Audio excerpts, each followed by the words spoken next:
এখন আমরা রয়েছি ইন্ডিয়ার শেষ প্রান্তে, ইন্ডিয়া সাউথের শেষ পয়েন্ট। আমাদেরকে বলার অপেক্ষা রাখে না কোথায় রয়েছি। যদি ক্যামেরাটা করি, আমাদের বাঙালির গর্ব, আমাদের সবার গর্ব, সেটা হচ্ছে বিবেকানন্দ রক মেমোরিয়াল, যেটা রয়েছে কন্যাকুমারীতে।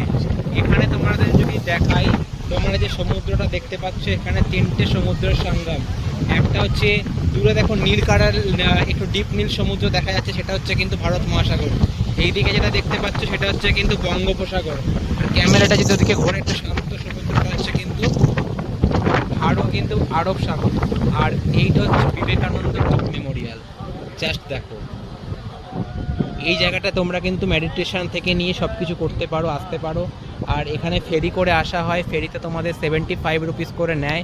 আর তোমরা স্পেশাল টিকিটও করতে পারো, 300 পার পারসন নেয়, যেখানে তোমাদের লাইনে দাঁড়াতে হবে না।